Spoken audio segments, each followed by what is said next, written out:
Okay, thank you everyone for joining us. We're in part 3 of our prospecting series, Moves Management and Metrics. Today's webinar is going to cover an overview of Moves Management best practices, some tips on having successful internal prospect strategy meetings with your internal stakeholders, and a review of some tracking techniques, as well as ways to measure success.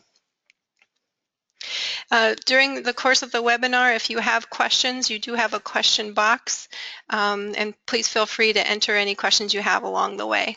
Thank you. So the things we're going to focus on throughout the session today are on the basics of moves management, talking about prospect assessments and moves planning, strategy meetings and tracking tracking best practices, and as well as metrics. The hope is that by the end of this, you'll have some tips and tricks for conducting an internal prospect strategy meeting, designing a fundraising dashboard, and looking at the types of metrics you want to track for your fundraising program and for fundraiser performance. For those of you who may have attended our last two webinars, this will be a brief review. And those of you who may not have attended the first two webinars, this particular webinar is designed to kind of pick up where those two left off. And so in our last webinars, we talked about our ABCs, which are the ability of your prospect to give a major gift, their belief or affinity in your mission or connection to your mission, and then their connectivity to your organization, who knows them within your organization. And so some things that are important part of prospecting and building that prospect list to even start a moves management program are understanding your ability of your prospect to make those gifts. And some resources that we've discussed in webinars 1 and 2 are database resources, online resources, and your circle of influence, your key volunteers and staff, and how to do a prospect assessment.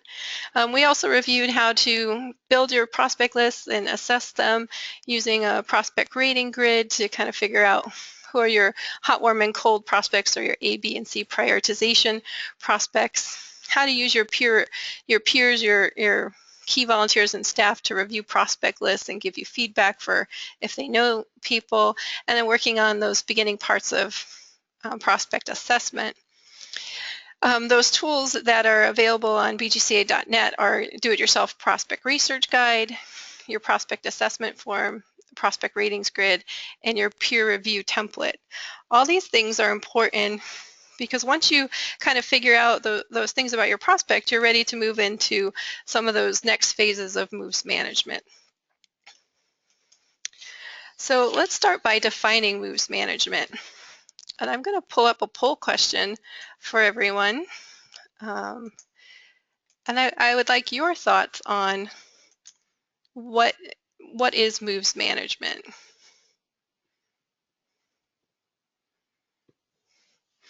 Is it a way to track your prospects? Is it a way to measure performance? Is it a way to measure relationships? Is it a planning tool? A lot of fundraisers think it's a necessary evil. So I'd really like your thoughts on that. And it looks like everyone feels that all these things are important, and there is a segment of you that also feel that it is a necessary evil, and you're right, it is definitely a necessary evil. So I'm going to close that poll. Thank you for your feedback. So moves management is a process for managing your donor relationships. It involves planning over a period of time so that you're building strategies towards furthering a relationship towards your desired goal, which is really to bring a gift into the organization, bring the person closer, but the ultimate goal is to bring in a major gift. Through relationship building, moves management can help you to build engaged, passionate donors that really feel stronger about your mission.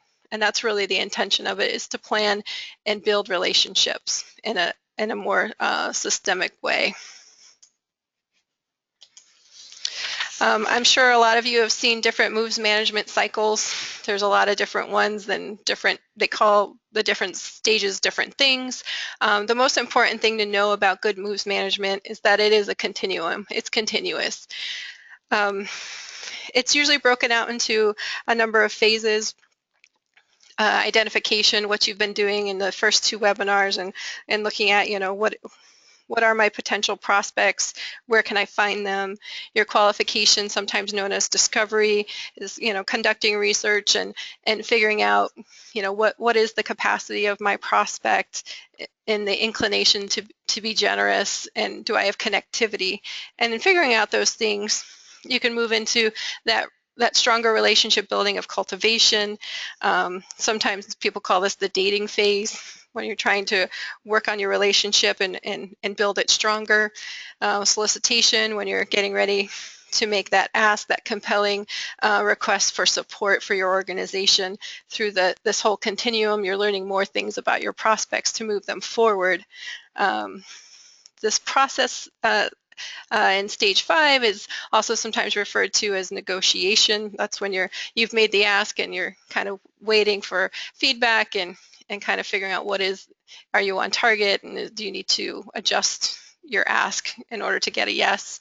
Stewardship, very, very important. Extending gratitude and recognition for your donors, and also keeping them warm through that phase after they've given a gift, so that you can go back into the cycle for another gift at a later time, because again, this cycle is continuous. It's really important.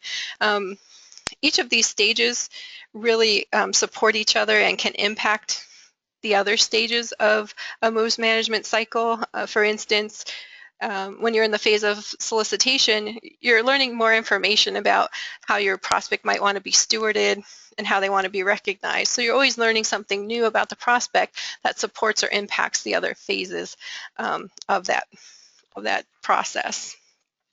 And it's also important to note that each prospect is unique, and they follow their own path through these phases, and they stall at different points, and so on and so forth. It's important to note what prospect management is not. It's not a strategy for the masses. It's not for everyone in your database. It's for strategic partnerships with key prospects. It's not one size fits all. It's definitely an individualized approach to your prospects. And it shouldn't be obvious to the prospect. It's just like dating. When you date someone, they don't know that they're being worked towards, another date or something like that. It's just about really getting to know and build that relationship. It shouldn't be in someone's head. It should definitely be shared. People in your organization should know what's going on with these prospects, so that everyone is aware of that, and it's a collaborative effort. Keeping things on sticky notes, having a systemic approach to a systematic approach to this, but being flexible is really important. Having that plan of action to build your relationship, and it's basically the discipline of fundraising. So why do we need moves management? Moves management is really important because it does help you raise more money and build stronger relationships. The more you know, the better you can build a stronger relationship with your donor, because you're getting in front of them and learning more. It helps you to better steward and improve accountability, not only within the organization about are you moving prospects forward, but also your accountability to your donors or your prospects, showing them the impact of what happens in the organization and how their previous dollars have impacted the organization, and how new dollars in could also impact the organization. So that's the accountability back to the donor as part of moves management. It really helps to bring more stakeholders into the process, get your board involved, help them to strengthen those relationships with the relationships they have in their circle of influence. And in the end, it does strengthen the organization, ensuring sustainability, because if somebody leaves the organization and there's not a process like this in place, they take that information with them because it is in their head instead of as part of the organizational institutional memory. So those are some of the key things that are important with moves management. So what exactly is a move? A move is an action that you take that brings the prospect closer to making a gift. It could be face-to-face visits, feasibility studies, phone calls, anything that fulfills these three requirements, which is it strengthens your prospect or donor's relationship with your organization, it moves the prospect closer to making a gift, or it increases their awareness of your organization so they know more. It's about increasing engagement and involvement, and moves help to do that. So a question for the group would be, what is a move? So here's a list of moves that, of potential moves that I'd love your opinion on. So is a personal tour of your facility a move? An invitation to give feedback on a strategic plan, invitation to be a part of a host committee, one-on-one meeting to talk about a new project? Or is it all of the above? And it looks like everyone agrees it's all of the above. All of those things move a prospect closer to the organization and helps them learn more about your organization.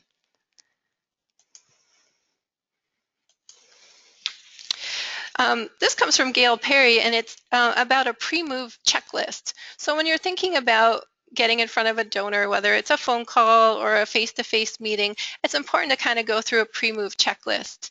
You know, saying to yourself before you go into a meeting or a phone call, these are the things I want to achieve as a result of this move.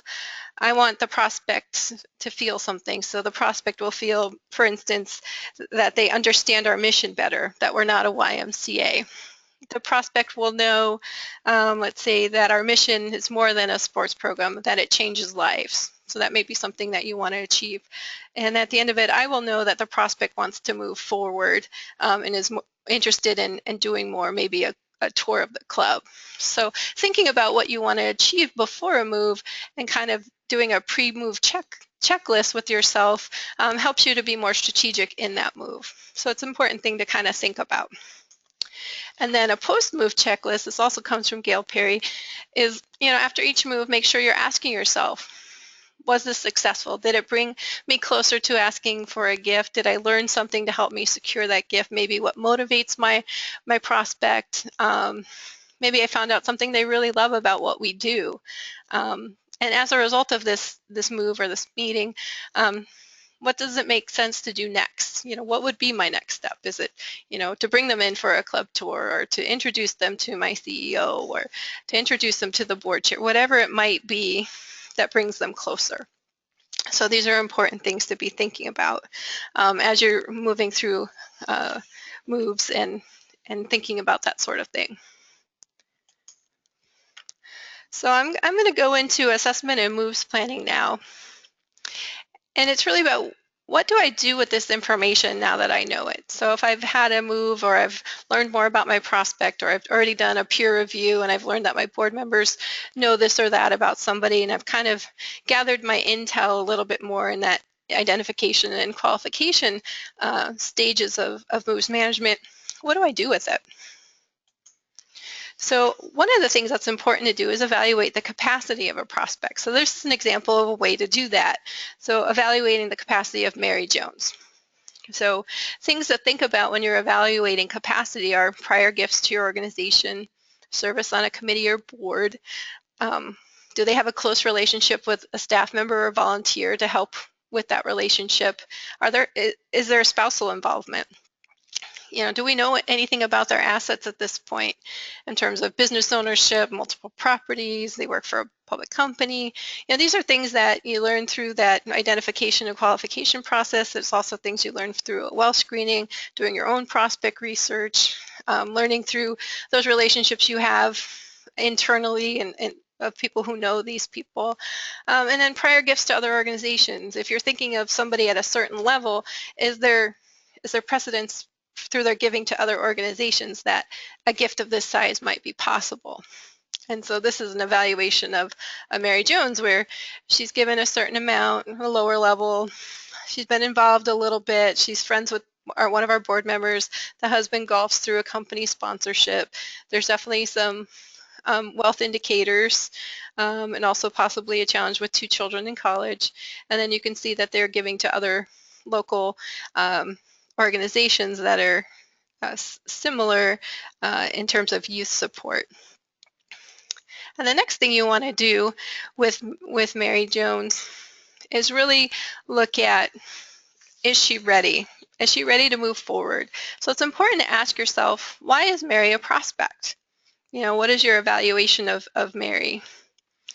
So one of the things you can look at is, what do I know about her? Well, she's an annual donor. I know she volunteers at the local library. She's had some contact with our kids through the library and has been involved in some events. Has she expressed an interest? She's expressed an interest in literacy programs. That's something we do. And what are our purposes for seeking funding? What's our gift capacity based on our analysis of Mary? What's our current relationship? Does it need some work? And who might be our connectors to move Mary closer to the organization? And do we have a moves plan in place? Are we looking strategically at how we want to move Mary forward? So that's really important as well. And so this is an example of a moves plan. Mary Jones, through the cycle stages of moves management, identification, qualification, cultivation, solicitation, and so forth, you can map out kind of how you want to approach Mary through the intel you've learned and through some of the meetings that maybe some of your board members may have already had with Mary, and kind of map out a plan. So this one is just showing that you have confirmed a board member connection with Mary. You have confirmed that there's a lunch with the CEO and a board member to talk more about Mary, so having an internal conversation. You've confirmed the giving to the club, and you're comfortable with the capacity rating that you've given her, and you have confirmed interest in terms of her interest in the mission from your board member. So a next step after that from cultivation is, you know all these things, so having the board member invite her to a tour of the club and maybe a lunch with the CEO. These are some next planned steps, and as you can see, you can plan them out further. And you can add new steps in each stage. You don't have to just have 2 in cultivation. You may have 5 or 6 moves in cultivation to get her to the point where she's ready for a solicitation. But this is kind of how you might map out what you would do. You have handouts in your drop-down box for GoToWebinar, and this moves plan template is in there. One of the questions I have for the group is, how many of you are currently using a moves plan or a cultivation plan for your key prospects?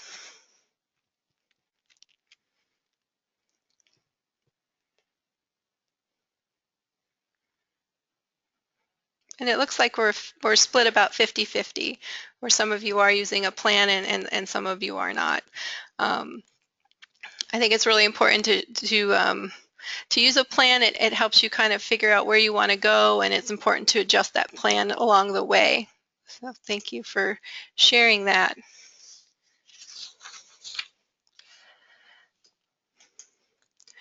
So as part of a moves management process, it's really important to define that process. And some focus within this process will be around strategy meetings and tracking moves.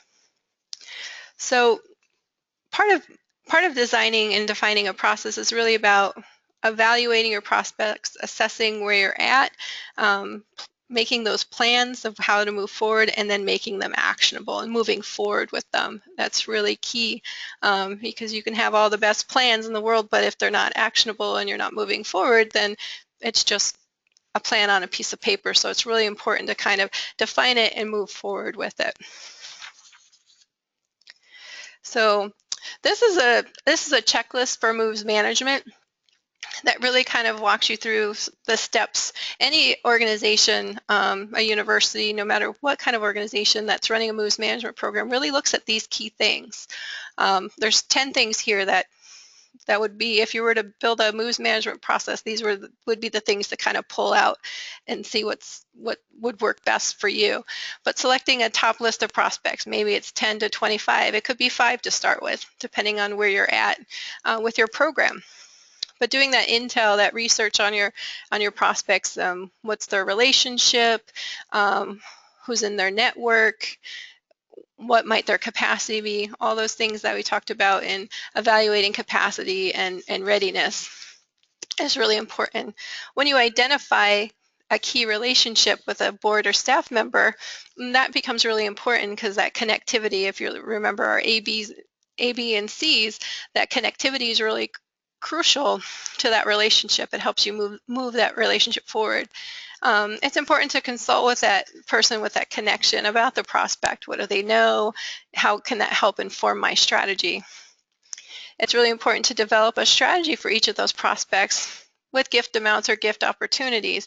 At this point, if it's early on in the phase, you may not have gift amounts or gift opportunities. You may just have your capacity level and may not know where you're going quite yet, but you may have an ideal number in mind that may change as you develop your plan.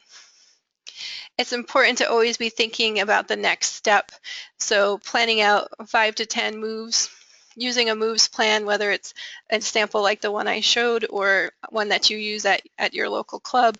It's really important to kind of map out those things that are going to help move the relationship forward based on your assessment of your current relationship with that prospect. Again, very key to implement your moves, making sure that you are moving forward with those actions.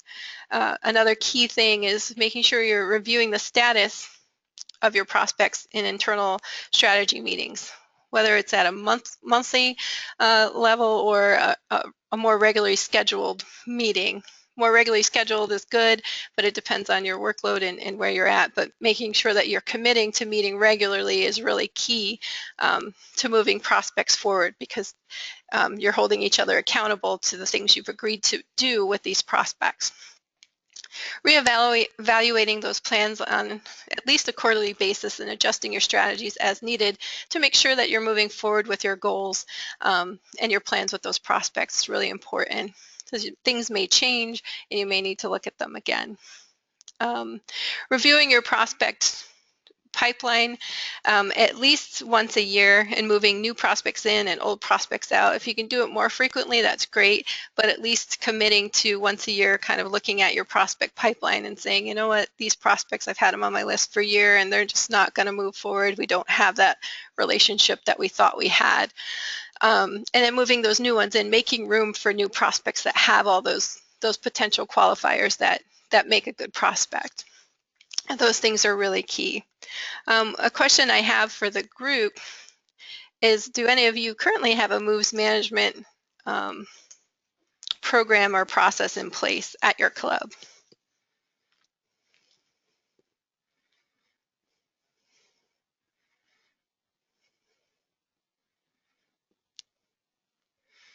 It looks like we have a quarter of you that are working on a process and about 75% of you that do not have one in place. If you want to use your question box, a question I have for you guys would be, of those people who are not currently, who don't currently have a moves management process in place, what do you think the biggest hindrances are for moving forward with a moves management process? Is it time? Is it staffing? You know, what are those things that you feel are probably the biggest hindrances of building a moves management program?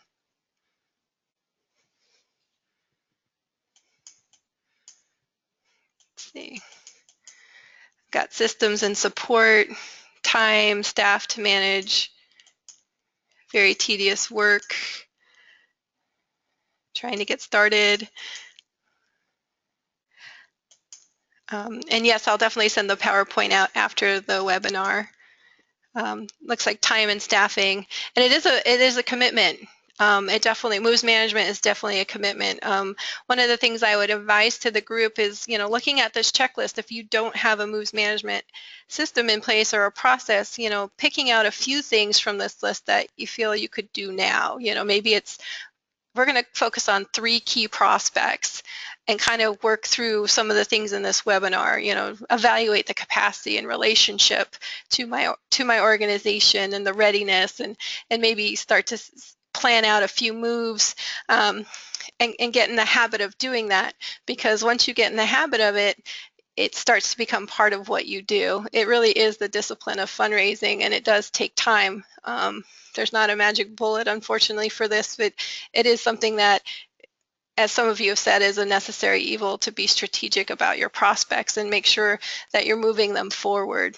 But I definitely know it is a it is a stress at times to make the time for it, and sometimes there isn't the staffing in place. So maybe even just taking one or two ideas from this webinar and starting to implement them would be a great first step.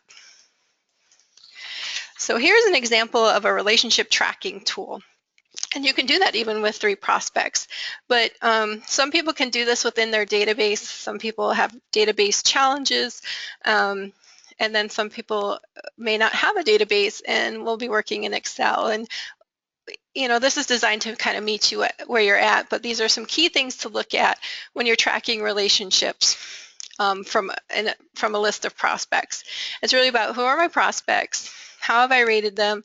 If you've been in the other webinars, we talked about rating our prospects in terms of A, B, and C in terms of prioritization. How close are they? What is their capacity and their connectivity? So another way to look at it is hot, warm, and cold. And so you can put a prospect rating in there, their status. So if you looked at moves management lingo, you may have someone in solicitation, cultivation, qualification.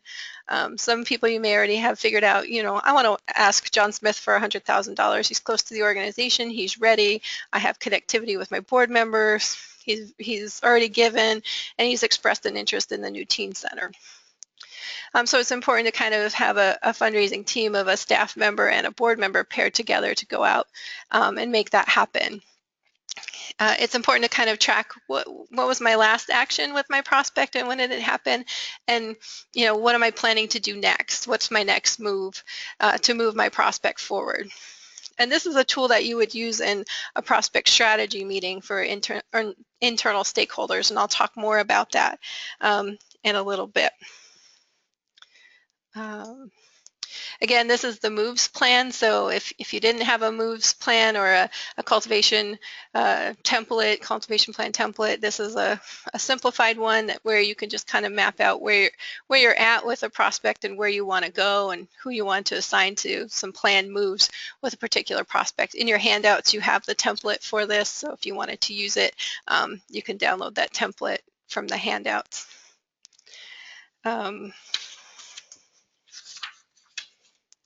So talking through moves management meetings. So as you're building a moves management program or starting to talk about prospects internally, you may not be building a program yet, but you may be looking at, how do we systemize and plan better with our prospects? So some key elements of any successful moves management meeting are to identify your participants, so staff and board members, who are your key stakeholders that should be at these types of meetings. Having a standing agenda of certain items, committing to reviewing your assigned prospects and your next action steps, like the relationship tracking tool that I just showed you, making sure that if you have had a planned next step and you have a due date, that you're talking through, did those actions happen, and if not, what was the delay, and when will that action take place? Reviewing any newly identified prospects for assignments. Let's say a couple of people bubbled up from the last time everyone met, and then going through and figuring out who would be the best person to pair with that new prospect. Talking through challenges and successes, that's really important, and a key element to any moves management meeting is really talking about, well, why can't I get in front of John Smith? Why I wasn't able to move that prospect forward, and how can the group around the table help to strategize to move that prospect forward?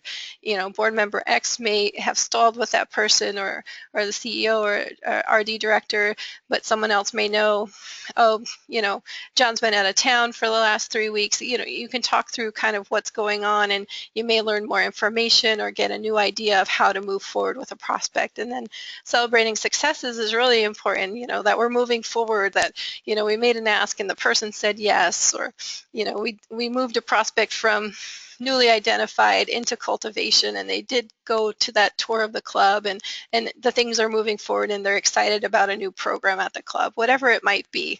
Those things are really important to celebrate as a group, and it shows that you're moving forward.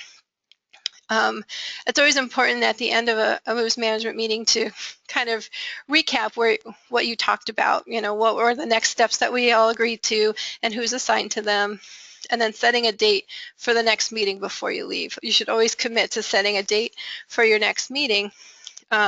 because otherwise it kind of falls to the wayside. So everyone's in the room, they all have their calendars and could commit to another date for the next meeting. In terms of frequency of the meeting, weekly is ideal for internal staff, but if that's not doable, at least monthly. Monthly definitely for staff and assigned board members or volunteers to get together and kind of talk through that. It's always good for the internal team to talk beforehand, make sure they have everything they need, and maybe even updating the relationship tracking tool, because you'll be using that as your kind of instrument for your meetings. But that's anywhere in between, but making sure regardless of how many times you can meet, just committing to meeting on a frequent basis, whether it's weekly, bi-weekly, monthly, bi-monthly, whatever it is that works for you. But the commitment of time is important, because then you'll make sure that you do it and move that forward. A key thing to do is make sure that you do update your relationship tracking tool or your database, or however you might be communicating that information in those relationships, and making sure you're sending the updated one to the participants with their agreed upon next action steps. These things are really important because they help you to move that relationship forward. A question I have for the group is, are any of you currently hosting prospect strategy meetings internally? Are you doing it regularly, not consistently, rarely, never? Where's the group at in terms of this? It looks like we're kind of split, in fourths across the whole group. Some are meeting regularly, some are meeting but not consistently, some rarely, and then some never. Of the group that is having regular prospect strategy meetings, what I'd like to know, if you kind of put your responses in the question box, is, what's the best practice that you all are doing in your regular prospect strategy meetings that might be helpful to the group to know? That would be something great to share. If anyone would like to share a best practice or something that's working for you.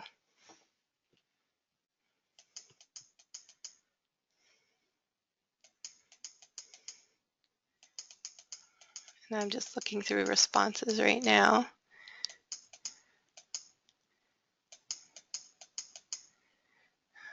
Standing meeting on the calendar, having set biweekly prospecting meetings. Those are two of the feedbacks.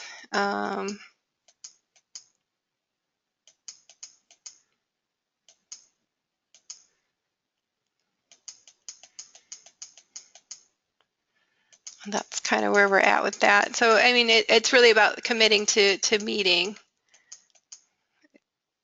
And anything I've missed in terms of questions, we'll make sure we follow up on anybody who's asked a question that I may have missed in my little text box that I have. So moving on, one of the things, this is something that in my 17 years of experience with prospect research and moves management, is the moaning of my fundraisers for entering contact reports or documenting moves in the database, because that's the part that takes time away from being out of the office and in front of your donors, but it is important. So, a best practice is documenting your moves, preferably in a database, but at least in some kind of prospecting worksheet, so that you kind of know where you're at with your prospects and what the relationship to this point is. And so every time you perform a move, it's important to kind of note when it happened, who it was with, what happened during that meeting, any materials that were shared, next steps, those types of things, and when will the next step happen. And the types of things that you include are just significant moves that move that relationship forward, what we talked about earlier in the webinar in terms of did this interaction move the donor closer to a gift? Did I learn something that helped me with my strategy? Did they learn something more about the organization so they feel more connected to what we do? It's really, contact reports are really for helping to chart the evolution of a relationship with a donor, because it helps to inform solicitations and it also helps to inform stewardship, thoughtful stewardship, because you've learned a lot about your donor along the way. It's a continuous source of invaluable information for your fundraisers, especially when you have a fundraiser that moves on and you hire a new one. If you don't have this documented somewhere, then people don't know where you've left off. So from an institutional responsibility, it's important because it's important to know what that relationship is, what it was, and where it left off. It really helps fundraisers to spot connections between prospects. You may learn in a meeting that one of your prospects went to the local university, and you have another prospect that also went there, and they both played baseball for the university or something like that.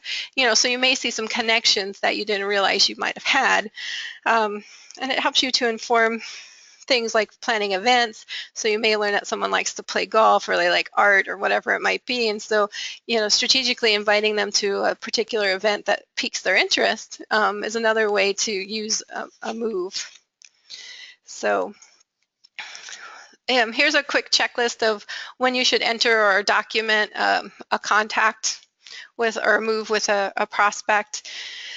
Every time you have a face-to-face meeting with a prospect, meetings with volunteers, after significant phone conversations, maybe significant emails, definitely after making a solicitation or presenting a proposal, definitely after getting a response to that solicitation, whether it's a yes or a no. The no's are just as important to know why they said no, so that if you were to go back to that person, is there an opportunity to go back? And having that documented helps inform a new strategy.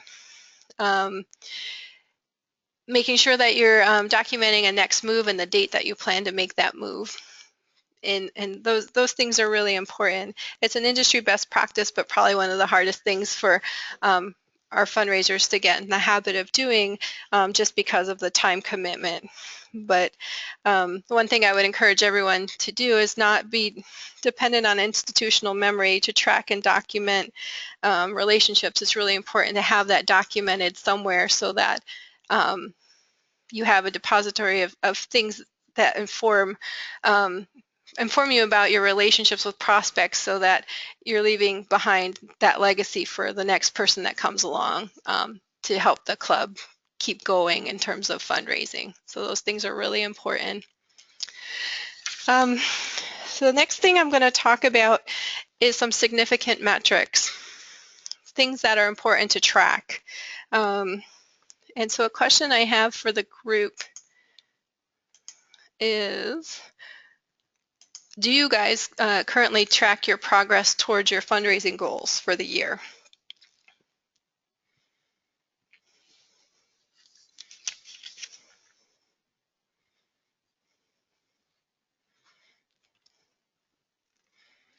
And it looks like the majority of you are in this case.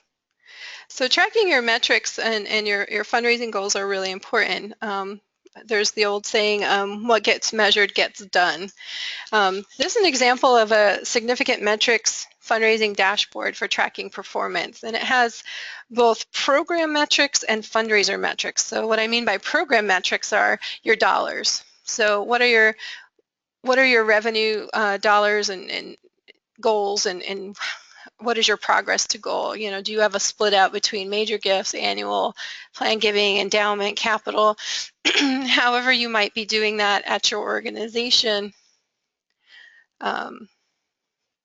is important to look at. And so this is an example of how you could split that out, and you can look at your goal rate, year-to-date raised, what's left to raise, and your percentage to goal. Your fundraiser performance metrics this is an example of things you can look at. Industry standard these days, there's been a lot of studies by Benzueli and Fleshner, one of the leading consulting companies in the nation, and they did a lot of evaluation of high-performing fundraisers, and they recommend that the fewer metrics you measure, the better in terms of fundraiser performance, because if there's too much, then it distracts a fundraiser from their goals and from getting in front of prospects and soliciting. So you just have to have the right balance. And so some of the things that are really key to look at are those donor visits. That's really important. Your face-to-face asks. Are you getting in front of your donors and asking for what you need? In terms of donor visits, are you getting in front of your donors to move those relationships forward? a number of prospects identified. That's important because it's important to know, do I have enough prospects to meet my goal? If you only have a few prospects but you have a large goal, it's important to kind of make that a priority, to look at how do I identify new prospects to meet my goal. Webinars 1 and 2 kind of touch on that to help support that. I would encourage you to listen to that webinar, either one if you haven't already. And your fundraising goals are really important because it's important to know what you're tracking towards. Are we successful? At the end of the day, is what we're doing successful? What does success look like at our organization? A question I have for the group would be, what development activities are you tracking with your donors and prospects? Are you tracking face-to-face visits, donor calls? Are you tracking your asks? Are you tracking if they attend events?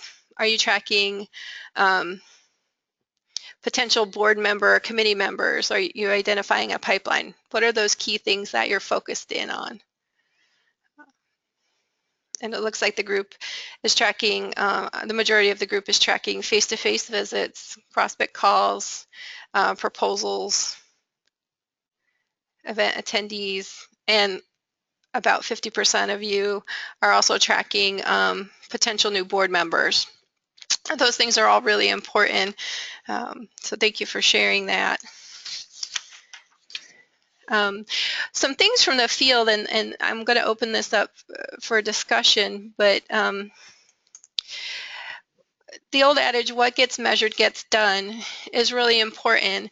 And so I get a lot of questions about, well, what is the ideal size of a list of prospects that a fundraiser should be focused on? What's the portfolio size? If they're, if a club is actually carrying a portfolio, what does that look like? And some key metrics to kind of look at to figure out what your goal should be for face-to-face visits is, these are a couple of recommendations that have come from the field for boys and girls clubs. And so the question is, how do you measure performance? So in example 1, 3 face-to-face meetings per week, 3 weeks out of each month.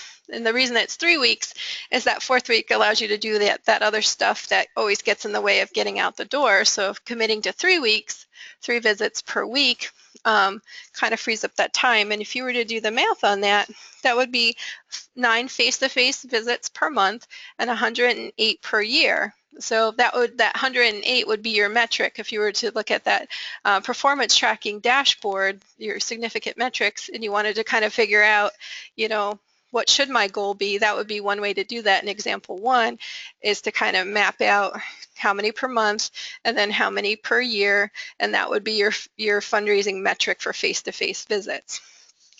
If you wanted to figure out your solicitations for the year, if you wanted to do 10% of that group will be asked this year, if you went with just 10% of that 108, then you would be at 10 asks for that year. That could be a metric for you.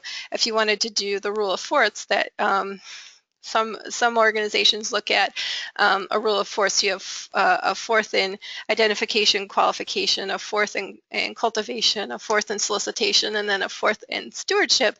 So if you were to take that 108 and say a fourth of those would be solicited this year, then your metric would be 27 solicitations, because that would be a fourth of the group of 108 of your prospects.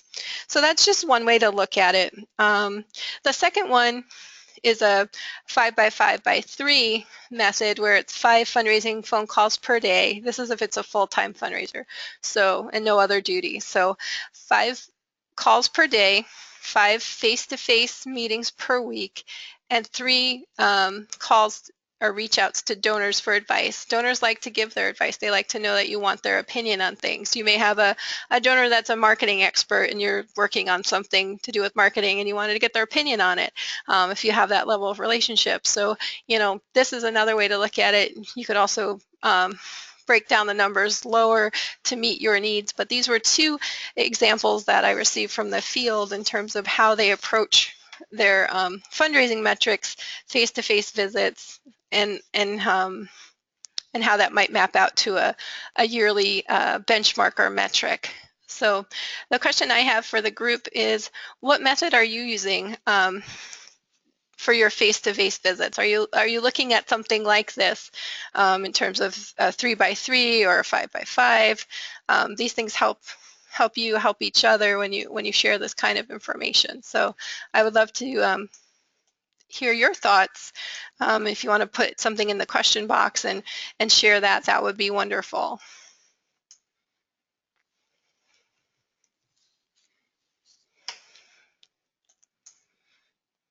And I'm just, a couple of you have said not sure yet what your approach might be. If anyone's had a successful story for how they've used kind of metrics to track success, that's great to share as well.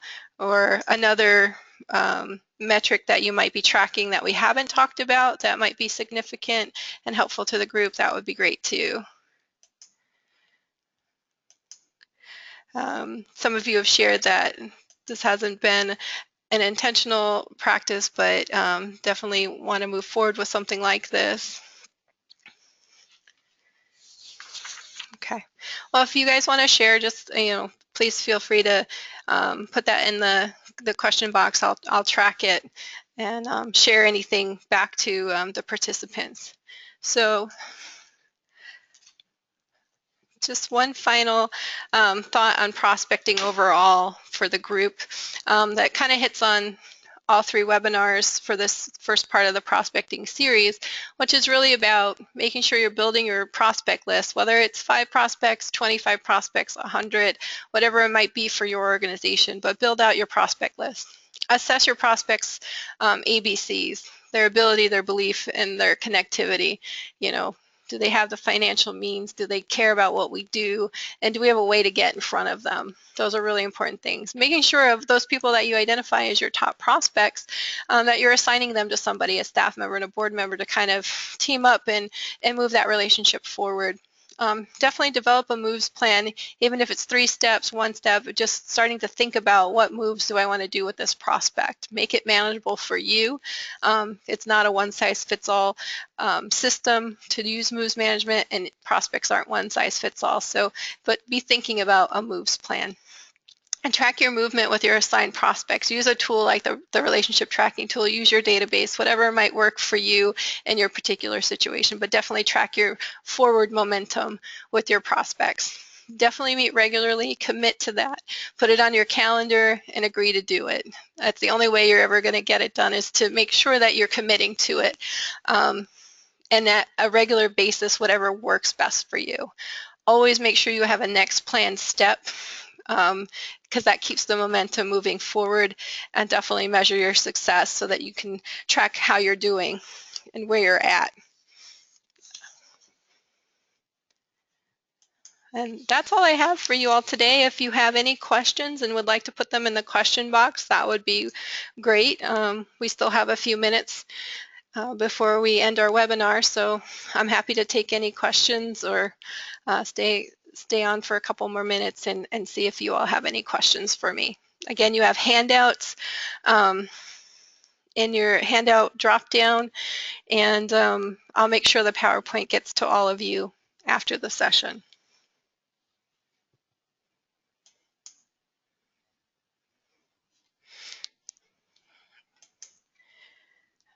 And if there aren't any other questions, I just want to thank everyone for attending today. I really appreciate you sharing and some of the things that you're doing at your local organization, and I'll make sure I share that with you guys as well, so that you can look back at some of the feedback.